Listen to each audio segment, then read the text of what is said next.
नमस्कार दोस्तों, स्वागत है आपका हिज स्टोरीज में। अभी तक के क्लास में हम लोगों ने पलासी के युद्ध के ऊपर चर्चा किया था। हम लोगों ने जाना था कि किस तरीके से एक नाटकीय युद्ध में अंग्रेजों ने बंगाल के नवाब सिराजुद्दौला को पलासी के युद्ध में पराजित किया था। पलासी के युद्ध के बाद अंग्रेजों ने मीर जाफर को बंगाल का नवाब बनाया। पलासी के युद्ध में अंग्रेजों के लिए एक तरह से अवसर का कार्य किया एवं पलासी के युद्ध के बाद अंग्रेजों ने मीर जाफर के माध्यम से बंगाल को जी भरकर लूटा एवं जब अंग्रेजों की मांग की पूर्ति करने में मीर जाफर असमर्थ रहा तो अंग्रेजों ने मीर कासिम को बंगाल का नवाब बना दिया। इसके बाद पुनः अंग्रेजों ने मीर कासिम को हटाकर मीर जाफर को बंगाल का नवाब बना दिया और इस तरीके से बक्सर के युद्ध की पृष्ठभूमि अंग्रेजों ने तैयार कर दी। दोस्तों, अंग्रेजों ने सिराजुद्दौला को हराकर मीर जाफर को नवाब इस उद्देश्य से बनाया था कि मीर जाफर उन्हें तरह तरह के व्यापारिक छूट देगा एवं अन्य व्यापारिक कंपनियों पर लगाम लगाएगा। जब तक मीर जाफर अंग्रेजों के धन के डिमांड की जो मांग थी उसकी पूर्ति करता रहा, तब तक अंग्रेजों ने मीर जाफर को नवाब बनाए रखा। जब मीर जाफर ने अंग्रेजों के धन की मांग को पूरा करने में असमर्थता जताई तो अंग्रेजों ने मीर जाफर को हटाकर मीर कासिम को बंगाल का नवाब बना दिया और पुनः जब मीर कासिम ने असमर्थता जताई तो अंग्रेजों ने मीर कासिम को भी हटाकर मीर जाफर को पुनः बंगाल का नवाब बना दिया। इस तरह से अंग्रेजों ने एक युद्ध की पृष्ठभूमि की रचना की। वह युद्ध था बक्सर का युद्ध। इस युद्ध में एक तरफ मुगल बादशाह शाह आलम, अवध के नवाब शुजाउद्दौला एवं मीर कासिम की सेना थी जिसे संयुक्त सेना के रूप से में जाना गया। वहीं दूसरी तरफ अंग्रेजों की सेना थी।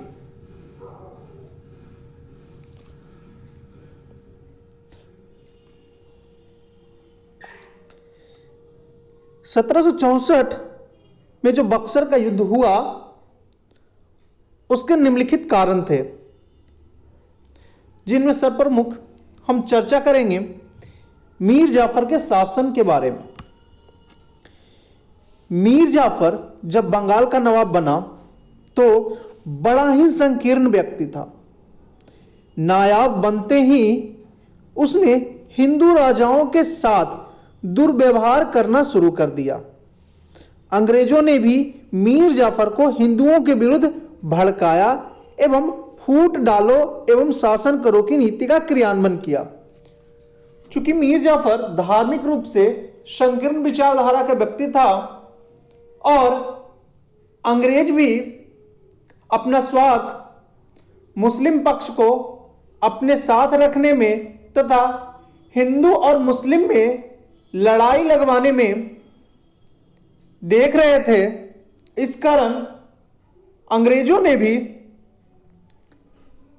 बंगाल के नवाब, जो उस समय नायाब के नाम से जाने लगा, को हिंदुओं के विरुद्ध भड़काया। मीर जाफर ने बिहार के नायाब सूबेदार राजा राम नारायण, जो कि अलीवर्दी खां और सिराजुद्दौला का शुभचिंतक था, को अंग्रेजों के साथ मिलकर हटा दिया। इस सेवा के बदले अंग्रेजों को मीर जाफर से बर्धमान और हुगली की मालगुजारी वसूल करने का अधिकार मिला।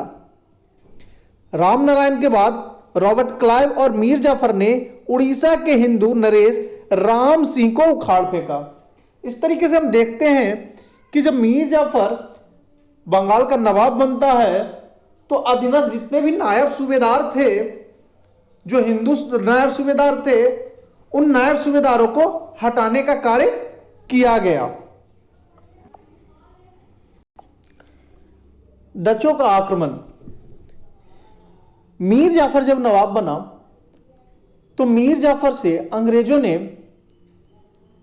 धन की मांग की।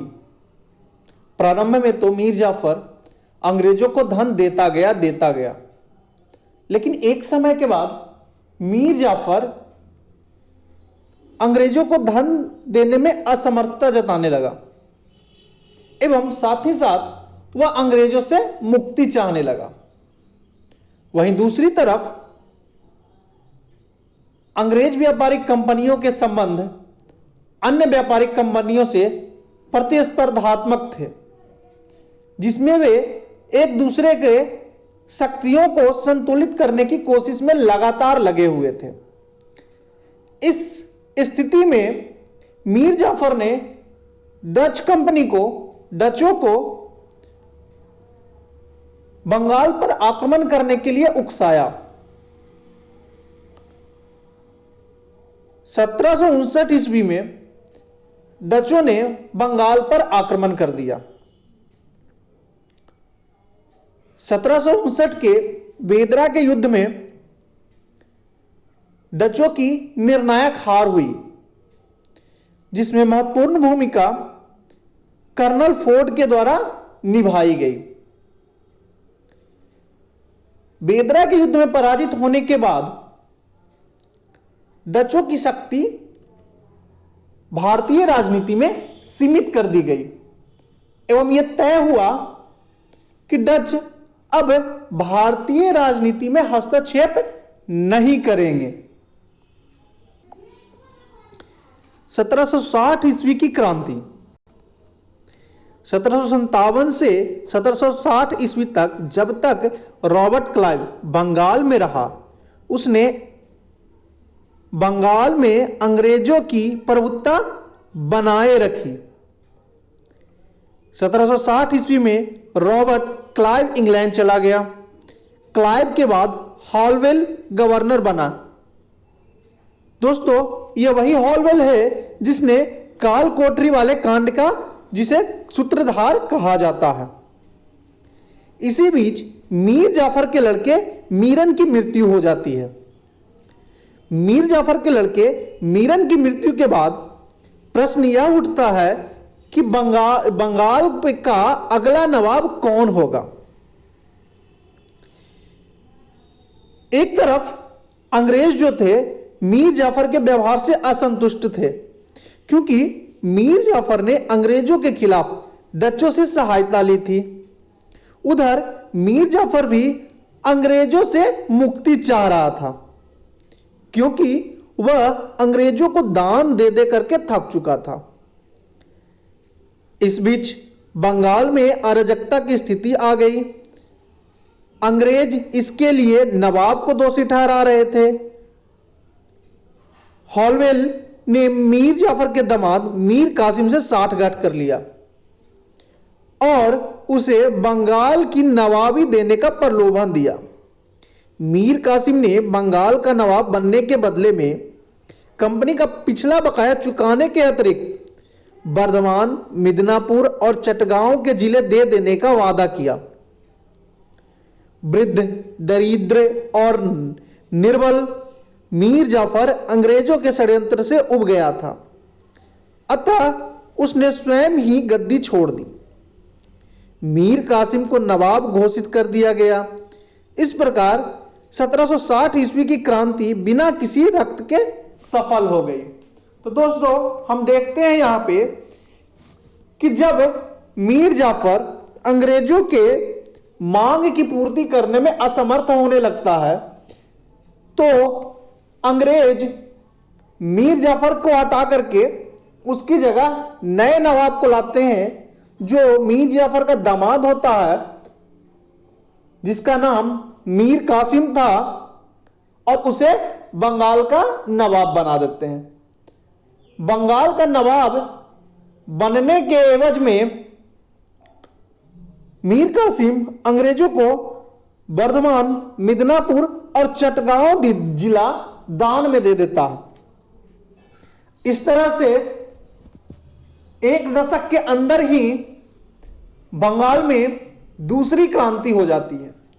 पहली क्रांति जब 1757 ईस्वी में सिराजुद्दौला को पलासी के युद्ध में हराया गया था। दूसरा क्रांति जब मीर जाफर को हटा करके मीर कासिम को बंगाल का नवाब बनाया गया। और तीसरी क्रांति हम देखेंगे जब बक्सर के युद्ध में मीर कासिम की हार होती है। मीर कासिम की हार के बाद मीर कासिम के समक्ष भी कई कठिनाइयां आती है, एवं किस तरीके से मीर कासिम उन कठिनाइयों का सामना करता है और किस तरीके से मीर कासिम और अंग्रेजों के बीच जो विवाद था वो बक्सर के युद्ध में परिणत हो जाता है, और आखिर क्यों बंगाल और के नवाब और अंग्रेजों के बीच के विवाद में मुगल बादशाह शाह आलम कूद पड़ता है, साथ ही साथ अवध का नवाब शुजाउद्दौला भी उसमें कूद पड़ता है। बक्सर का युद्ध के क्यों होता है और बक्सर के युद्ध के परिणाम क्या होता है, इन सब की चर्चा हम अगले क्लास में करेंगे। धन्यवाद।